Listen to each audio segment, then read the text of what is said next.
Welcome to Sravani's media.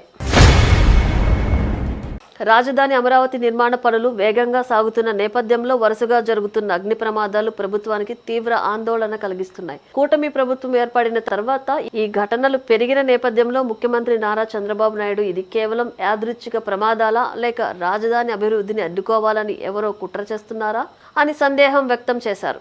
Rayapudi సమీపంలో Megha engineering and infrastructure limited కు చెందిన భారీ ప్లాస్టిక్ పైపులు దగ్ధమయ్యాయి. సచివాలయంలో DGP Harish Kumar Gupta, Guntur SP Vakul Jindal, intelligence chief Mahesh Kumar లడ్డాలతో సమీక్షించిన సీఎం అన్ని కోణాల్లో లోతుగా విచారణ జరపండి, ఫోరెన్సిక్ ఎవిడెన్స్ ద్వారా నిజం బయట పెట్టండి అని కఠిన ఆదేశాలు ఇచ్చారు.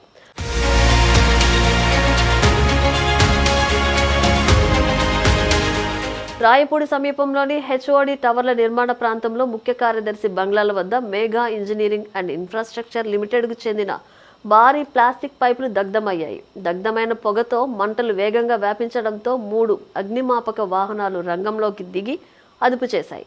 కోట్ల విలువైన సామాగ్రి నాశనమైంది. ఈ ఘటన రాజధాని నిర్మాణాలకు తీవ్ర అడ్డంకి కలిగించింది. ఇది మొదటిసారి కాదు. మార్చి 11న వెలగపూడి సమీపంలోని సీడ్ యాక్సిస్ రోడ్డు వద్ద ఎల్ఎన్టీ కంపెనీకి చెందిన కోట్ల విలువైన హెచ్పిఈ పైపులు మంటల్లో కాలిపోయాయి. ఆ సమయంలో కలెక్టర్ల సమావేశం జరుగుతుంది. ఎలక్ట్రిక్ పోల్ నుంచి వచ్చిన స్పార్క్స్ పొడి గడ్డి ద్వారా పైపులకు వ్యాపించాయని ప్రాథమిక సమాచారం. హోంమంత్రి వంగలపూడి అనిత కూడా ఆ ఘటనపై ప్రమాదమా కుట్ర అని విచారణకు ఆదేశించారు. వరుస ఘటనలు, అవి జరిగే తీరు, సమయం ఇవన్నీ కలిపి చూస్తే కేవలం యాదృచ్ఛికం కాదు అనే అనుమానం బలపడుతోంది. రాజధాని నిర్మాణాలు వేగవంతం అవుతున్న తరుణంలో కోట్ల విలువైన సామాగ్రి నాశనం అనవసరమైన అడ్డంకులు సృష్టిస్తోంది. అభివృద్ధిని జీర్ణించుకోవాలని కొందరు అలజడి సృష్టించాలని ప్రయత్నిస్తున్నారా అని సీఎం స్పష్టంగా సందేహం వ్యక్తం చేశారు. గతంలో ప్రధాని అమరావతి సందర్శన రోజు ఉన్నత స్థాయి సమావేశాల సమయంలో కూడా ఇలాంటి ఘటనలు జరగడం ఆ అనుమానాన్ని మరింత బలపరుస్తోంది.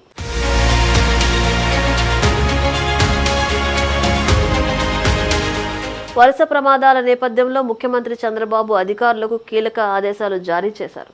రాజధాని ప్రాంతంలోని అన్ని నిర్మాణ యార్డుల్లో సీసీ కెమెరాలు తప్పనిసరి అని ఆదేశించారు. అదనపు పెట్రోలింగ్, డ్రోన్ సర్వేలెన్స్ పెంచాలని, ప్రతి నిర్మాణ సంస్థ తన సామాగ్రి వద్ద వ్యక్తిగత భద్రతా సిబ్బందిని ఏర్పాటు చేసుకోవాలన్నారు.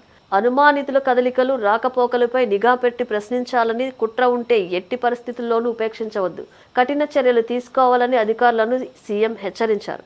ఈ ఘటనలు రాజకీయంగా సున్నితమైనవి. కూటమి ప్రభుత్వం అమరావతి రివైవల్ కు పూనుకుంటున్న తరుణంలో ఇలాంటి వరుస ఘటనలు అభివృద్ధి జీర్ణం కాని వ్యతిరేక శక్తుల పన అనే సందేశం సహజం.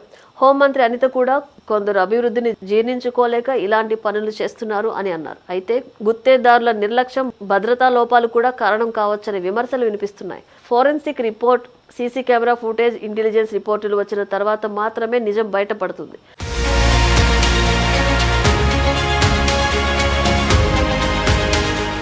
రాజధాని నిర్మాణం ఎట్టి పరిస్థితుల్లోనూ ఆగకూడదు. కానీ భద్రతా లోపాలు లేవనెత్తి కుట్రలు జరిగితే కఠినంగా ముందుకు వెళ్ళాలి.